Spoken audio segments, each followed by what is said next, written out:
ನೋಡಿ, ನ್ಯೂಮರಾಲಜಿಲಿ ಒಂದು specially karmic depth numbers ಅಂತ ನಾವು ಹೇಳ್ತೀವಿ. ಈ 13ನೇ ತಾರೀಕಲ್ಲಿ ಹುಟ್ಟಿರೋರು, 14ನೇ ತಾರೀಕಲ್ಲಿ ಹುಟ್ಟಿರೋರು, 16ನೇ ತಾರೀಕಲ್ಲಿ ಹುಟ್ಟಿರೋರು ಮತ್ತು 19ನೇ ತಾರೀಕಲ್ಲಿ ಹುಟ್ಟಿರೋರಿಗೆ ನಾವು ಅದನ್ನ ಕಾರ್ಮಿಕ್ ಡೆಪ್ತ್ ನಂಬರ್ಸ್ ಅಂತ ನಾವು ಹೇಳ್ತೀವಿ. ಸೊ ಒಂದು ಸ್ಪೆಷಲ್ ಸೀರೀಸ್ ಅಲ್ಲಿ ಒಂದೊಂದೇ ನಂಬರ್ ಬಗ್ಗೆ ಹೇಳ್ತೀನಿ. ಈಗ ಫಸ್ಟ್ ಇವತ್ತು ಕಾರ್ಮಿಕ್ ನಂಬರ್ 13 ಅಲ್ಲಿ ಹುಟ್ಟಿದ್ರೆ ಏನು ಅಂತ ನೋಡಿ. ಈ ಕಾರ್ಮಿಕ್ ನಂಬರ್ 13 ಅಲ್ಲಿ ಹುಟ್ಟಿದ್ರೆ ಅಂದ್ರೆ ನಾವು depth of laziness or misuse of hard work in the previous ಜನ್ಮ ಅಂತ ನಾವು ಹೇಳ್ತೀವಿ. ಸೊ ಅಕಸ್ಮಾತ್ ನಾವು ಒಂದು ಸ್ವಲ್ಪ ಲೇಸಿ ಆಗಿದ್ವಿ, ಇಲ್ಲ ಒಂದು ಹಾರ್ಡ್ ವರ್ಕ್ನ ಮಿಸ್ಯೂಸ್ ಮಾಡ್ಕೊಂಡಿರೋರು ಈ ಜನ್ಮದಲ್ಲಿ 13ನೇ ತಾರೀಕಲ್ಲಿ ಹುಟ್ಟಿರೋದು ಅಂತ ಹೇಳ್ತೀರಿ. ಸೊ ನಿಮಗೆ ಮೇಜರ್ ಲೆಸನ್ ಇನ್ ಲೈಫ್ ಏನು ಅಂತಂದ್ರೆ ಡಿಸಿಪ್ಲಿನ್, ಫೋಕಸ್ ಮತ್ತೆ ಪೇಷನ್ಸ್.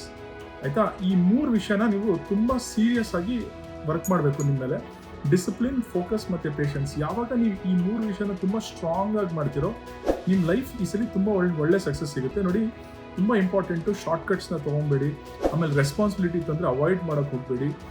ಆಮೇಲೆ ಎನರ್ಜಿನ ವೇಸ್ಟ್ ಮಾಡೋಕ್ಕೆ ಹೋಗಬೇಡಿ. ಅಂದರೆ ವೆನಸೆ ಎನರ್ಜಿ ವೇಸ್ಟ್ ಮಾಡೋದು ಅಂತಂದರೆ ಆಮೇಲೆ ಮಾಡೋದು, ಇಲ್ಲ ಇವತ್ತೊಂದು ಟೈಮ್ ಸಿಗುತ್ತೆ ಏನಾದರೂ ಒಂದು ಮಾಡಬೇಕಂದ್ರೆ ಇವತ್ತೇ ಮಾಡೋ ಅಂಥದ್ದು. ನೀವು ಇದೆಲ್ಲ ಮಾಡಿದ್ರೆ, ನೀವು ಇದನ್ನ ಒಂದು ಬ್ಯಾಲೆನ್ಸ್ ಕ್ರಿಯೇಟ್ ಮಾಡ್ಕೊಂಡು ಬಂದರೆ ನಿಮಗೊಂದು ಲಾಂಗ್ ಲಾಸ್ಟಿಂಗ್ ಸಕ್ಸಸ್ ಸಿಕ್ಕೇ ನೋಡಿ, ನಮ್ಮ ಟೈಮ್ ನಾವು ಹುಟ್ಟಿರೋ ಡೇಟ್ಸು ಕೆಲವೊಂದು ನೆಗೆಟಿವ್ ರಿಸಲ್ಟ್ಸ್ ಕೊಟ್ಟರು ಕೆಲವೊಂದ್ಸಲಿ ನಾವು ಇದನ್ನು ಬ್ಯಾಲೆನ್ಸ್ ಮಾಡ್ಕೊಂಡಾಗ ಅದು ತುಂಬ ಒಂದು ಒಳ್ಳೆ ಪಾಸಿಟಿವ್ ರಿಸಲ್ಟ್ಸ್ ಕೊಡುತ್ತೆ. ನಾನು ಆಲ್ರೆಡಿ ನಿಮಗೆ ಅದ್ರದ್ದು ಸೀಕ್ರೆಟ್ ಹೇಳ್ಕೊಟ್ಟಿದ್ದೀನಿ. 13ನೇ ತಾರೀಕು ಹುಟ್ಟಿರೋರು. ನೆಕ್ಸ್ಟ್ 14ನೇ ತಾರೀಕು ಬಗ್ಗೆ ಹೇಳ್ತೀನಿ. Thank you.